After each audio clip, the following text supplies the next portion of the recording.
je vais tous les insulter un par un. Je vais chercher son arbre généalogique, je les blase et ensuite je vais tous les insulter un par un jusqu'à j'arrive à elle.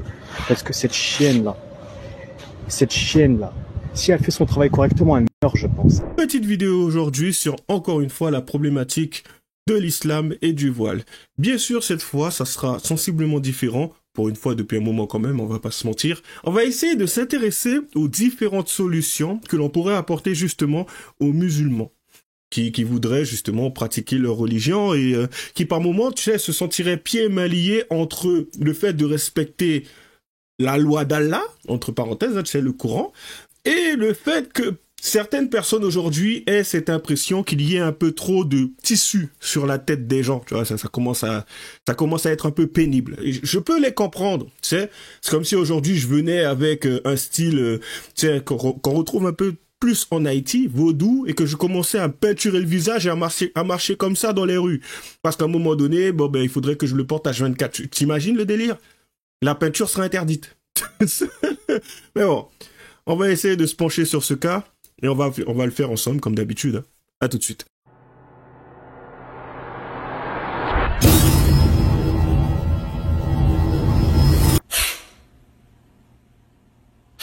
Alors, commençons plus tarder. C'est parti.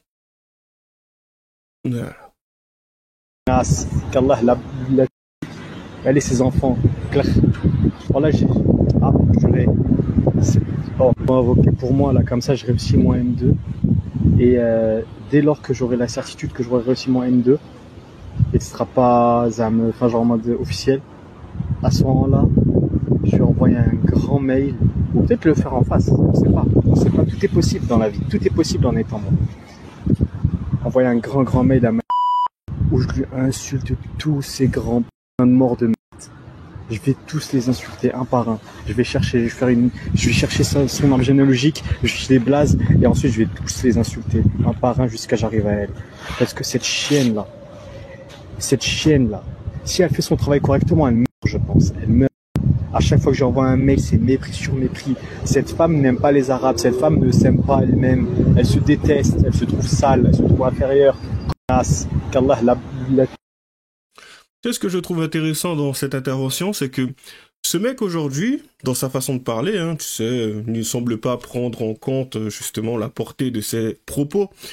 Certains aujourd'hui seraient capables d'être compréhensifs avec lui, tu sais, d'être tolérants avec les propos qu'il peut tenir. Mais moi, lorsque je dis à un moment donné certaines choses, certains me disent que soit je suis méprisant, ou soit je manque de respect, qu'en fait que je n'ai aucune considération, que je parle mal. C'est quand même intéressant parce que la seule chose que je dis concrètement, c'est que l'islam ou tu sais Allah ou ce genre de choses, ça devrait à la rigueur disparaître et que ça lobotomise le cerveau de certains. Et ça aujourd'hui, c'est censé être pire, apparemment, que les propos que ce mec vient de tenir. Bon, c'est quand même intéressant parce que aujourd'hui, au niveau des statistiques, tu as 61% des Français qui estiment que l'islam est incompatible avec les valeurs de la société française. Ce qui est un peu normal, hein, concrètement, parce que quand tu vois le statut des femmes, c'est au niveau du Coran, à un moment donné, hein, la femme est limite considérée comme la moitié d'un homme, quand bien même certains ne semblent pas prendre conscience à ce niveau-là, enfin, en tout cas certaines, hein, les femmes, ça reste quand même une réalité. Un communautarisme réel, tu sais, c'est un concentré de personnes bloquées sur justement cette culture et voire même cette religion qui fait qu'aujourd'hui, t'as pas l'impression lorsque tu sors dehors parfois de voir des Français, mais plutôt des Maghrébins. Enfin, quand je dis Maghrébins, bien sûr, il n'y a pas que des Maghrébins qui sont musulmans, mais en tout cas, je vais dire tout simplement, c'est mieux des musulmans. C'est un peu compliqué quand tu vois ça, parce que en soi, lorsque quelqu'un vient en France, un touriste, il ne s'attend pas à voir ce genre de choses. Donc à un moment, s'il commence à à se poser quelques questions, c'est un peu compréhensible. Et bien sûr, tu as l'influence de certains imams extrémistes, hein, dont certains qui ont été renvoyés, il me semble, par Gérald Darmanin, et une incompréhension culturelle de cette religion que tu peux constater chez eux, en fait, puisque comme j'en ai parlé il y a pas longtemps avec Werenoi, le fameux rappeur, qui, à un moment donné, a demandé, c'était sa dernière demande, que, en fin de compte, sa musique soit retirée des plateformes. Parce que, apparemment, Allah n'apprécierait pas que ses enfants apprécient, écoutent et voire même fassent de la musique. Et bizarrement, t'en as plein aujourd'hui qui découvrent que la musique c'est interdit. C'est quand même intéressant comme concept. Mais c'est pas grave, on poursuit. De toute façon, on aura le temps de revenir dessus. Allez, on continue. Si demain, les lois du pays ne me permettent pas de respecter les codes de ma religion, bien entendu, je partirai parce qu'il est hors de question que je me mette hors la loi. Qu'est-ce qui est le plus important pour vous, avant que Elina Dumont prenne la parole? Est-ce que c'est le code du livre et de la religion, ou est-ce que ce sont les lois du pays? Alors pour moi, c'est clair et net que les codes de ma religion passeront toujours avant les lois du pays. Si demain, les lois du pays ne me permettent pas de respecter les codes de ma religion, bien entendu, je partirai parce qu'il est hors de question que je me mette hors la loi. Voilà, c'est clair et net. Mais la spiritualité passera toujours avant n'importe quelle loi d'un quelconque pays d'ailleurs. Est-ce qu'un homme doit serrer la main à une femme, embrasser une femme si c'est pas la sienne? Je ne vais pas serrer la main d'un homme, ça c'est clair. Non. Est-ce que vous écoutez de la musique? Donc vous vous mettez en marge? Non plus, j'écoute pas de musique. Vous écoutez pas de musique, d'accord. Je ne fête pas les anniversaires, vous voyez. Donc, et par contre, je ne veux imposer ceci à personne. Maintenant, je voulais également dire que j'étais aussi absolument contre les frères musulmans et c'était une secte que je combats fermement. Je ne suis absolument pas de cette secte-là ou d'une toute autre secte d'ailleurs. Et les frères musulmans, effectivement, sont à bannir dans ce pays et d'ailleurs dans tous les autres pays. Le comportement de cette femme qui est musulmane, on va pas polémiquer pour certains qui demanderaient une preuve. Je vous inviterai à aller chercher la preuve. Pour moi, déjà, ne serait-ce qu'un appel de sa part, j'ai envie de te dire, c'est suffisant. Pas amplement, mais c'est suffisant. On va s'en contenter. Parce que je sais que même en France, il y a des personnes qui pensent comme elle, quand bien même ils soient musulmanes ou pas. Et c'est exemplaire. Parce qu'elle ne veut pas l'imposer. Et c'est parfait. D'autant plus que parmi les Français, tu as 68% des Français qui, aujourd'hui, trouvent que l'islam occupe une place trop importante dans l'espace public. Non, mais comme de par hasard, tu vois, elle appelle et tout, et elle explique que concrètement, si à un moment donné, admettons, tu as une loi qui passe, elle ne veut pas l'imposer. Donc, et même pour ce qui est de son statut de femme, je pense qu'elle doit connaître, et elle doit l'accepter aujourd'hui. C'est quelque chose qui peut-être ne pas la déranger. Donc, sachant qu'aujourd'hui, encore une fois, tu as 63% des Français, cette fois, qui sont opposés au port du voile dans l'espace public. Donc c'est parfait, ça fera que des heureux.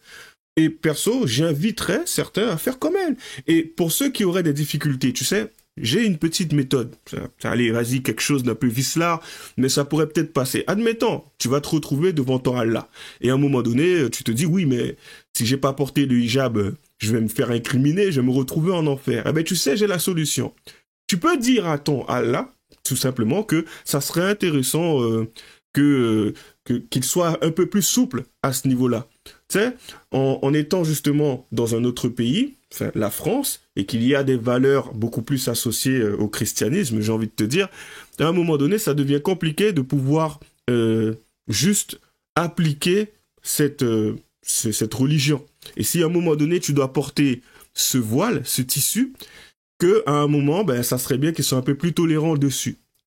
Donc voilà, tu essayes de converser avec lui, de discuter, d'échanger, et tu regardes si ça peut passer. Puisque tu me diras aujourd'hui, selon beaucoup de personnes qui pratiquent la religion et qui ne connaissent pas littéralement leur texte, mais pour ceux qui le connaissent, ils savent que la musique c'est proscrit, ils savent que ça serait quand même pas mal d'éviter d'utiliser ce que le mécréant ou le koufar a mis en place, c'est-à-dire les créations, la télé, ce genre de choses, parce que je pense pas que ça soit un arabe. Après, c'est genre plutôt pas un arabe, mais un musulman. Je fais souvent l'amalgame, désolé.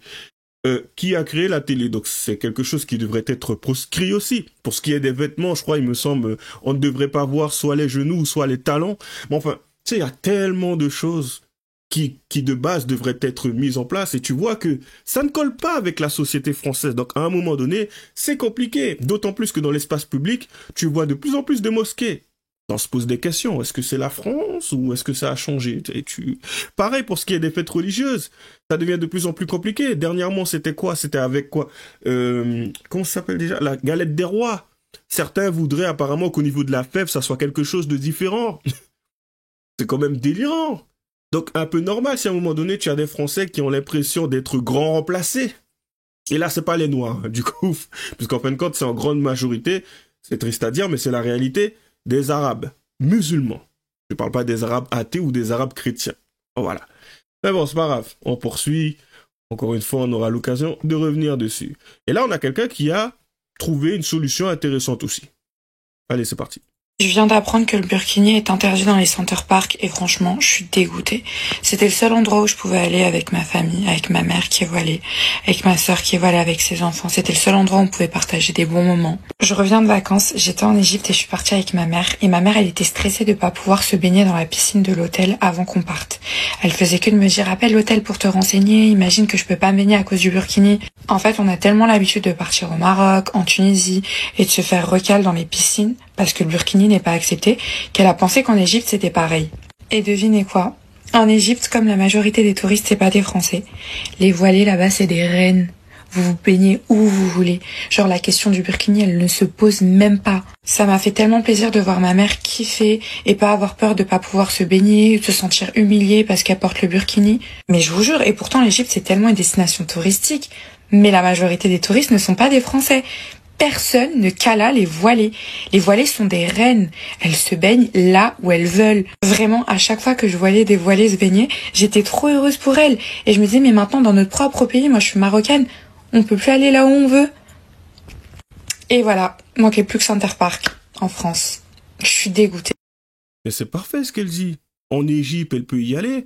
Faut savoir aussi que tu as 44% des Français qui aujourd'hui considèrent la présence d'une communauté musulmane comme une menace pour l'identité française. Donc en soi, tu pourras être ce que tu es.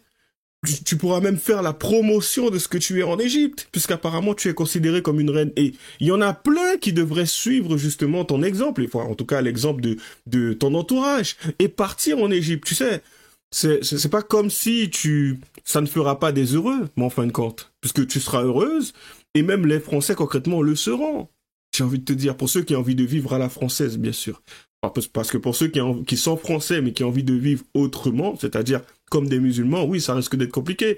Mais c'est parfait, elle a proposé une solution super intéressante. Je savais pas qu'en Égypte, en soi, on pouvait porter le voile comme on le voulait. Puisque faut comprendre une chose, il y a pas mal de choses qui menacent l'identité nationale. Tu as le halal, tout ce qui est halal concrètement. Et en fait, quelque chose que j'ai eu l'occasion de voir il y a pas longtemps, c'est que Popeyes, il me semble, Popeyes, c'est un peu comme le KFC, mais tu vois ça plus aux États-Unis, Pays-Bas, il me semble, ou ce genre de choses. Même au Suriname d'ailleurs, hein, enfin, c'est à proximité, c'est juste à côté de la Guyane, qui est devenu complètement halal. C'est quand même assez problématique, puisqu'on voit parce que j'ai envie de te dire, bon, manger halal, ça ne me dérange pas plus que ça, mais c'est plutôt ce côté où tu as la culture, enfin, musulmane même, qui prend de plus en plus le pas. Bientôt, ça sera quoi? On n'aura plus le droit de manger du porc, puisque bon, le porc, le problème, c'est que peu importe comment tu le trucides, on va dire ça, plus on est sur YouTube, ça ne passera pas. T'as même des gens qui ont déjà demandé du porc halal. Pour l'avoir déjà vu. Et en fin de compte, tu as quoi? Tu as le voile un peu partout, qui pose problème aussi, hein. Quand bien même certains ne comprendraient pas encore aujourd'hui, pourquoi le voile pose problème. Mais j'ai envie de te dire, si même ils ne comprennent pas leur texte ou ils ne le connaissent pas, je sais que pour ce qui est de la réflexion concernant le voile et vis-à-vis de comment certains se sentent menacés aujourd'hui par cela, ça peut être compliqué, donc je serai tolérant à ce niveau-là. Et tu as aussi les prières sur le trottoir, tu as énormément de personnes qui pratiquent encore ce genre de choses-là. Donc si tu le vois un peu plus à Londres, je crois que ça doit arriver quand même ici, parce que ça a déjà été constaté. Et pourtant, tu as encore plus de mosquées qu'il n'y en avait auparavant. C'est quand même dramatique. On est à l'ordre de 2000, il me semble, voire même peut-être plus. Donc voilà, et tu as encore des discours politiques et médiatiques anxiogènes. C'est compliqué. Si à un moment donné, tu as l'impression que certains sont là, ne serait-ce que pour faire avancer l'islam, alors qu'en soi, tu es en France, tu te demandes, mais pourquoi? Donc si à un moment donné, on s'y intéresse et que certains commencent à mettre en place des lois pour pouvoir freiner cela, j'ai envie de te dire, ça a du sens. Ce n'est pas n'importe quoi, ce n'est pas loufoque, ce n'est pas bizarre, ce n'est pas des gens qui sont dans une psychose. Non, ça a du sens. Mais bon, tu sais, peut-être qu'en fin de compte, c'est moi qui suis totalement taré et fou et qu'en fin de compte, on ne constate pas au fond de déclin identitaire, c'est juste que c'est la diversité, les choses évoluent, il faut s'adapter. Bien sûr. Bien sûr, bien sûr. T'imagines si l'Algérie s'effaçait d'une certaine façon et devenait limite chrétien, voire même totalement christianisé, qu'est-ce que certains en penseraient aujourd'hui? Voire même les Marocains, voire même les Égyptiens. Ça passerait, tu penses? Quelle est la question? Comme d'habitude, lâchez les j'aime pas, les commentaires, les liens seront dans la description. Abonnez-vous à la chaîne de Génération Sankara et à la mienne. J'aurai bientôt un live avec lui le 31 d'ailleurs. J'ai un Tipeee au cas où si vous voudriez me verser un petit don. Bonne chance à nous. À la prochaine.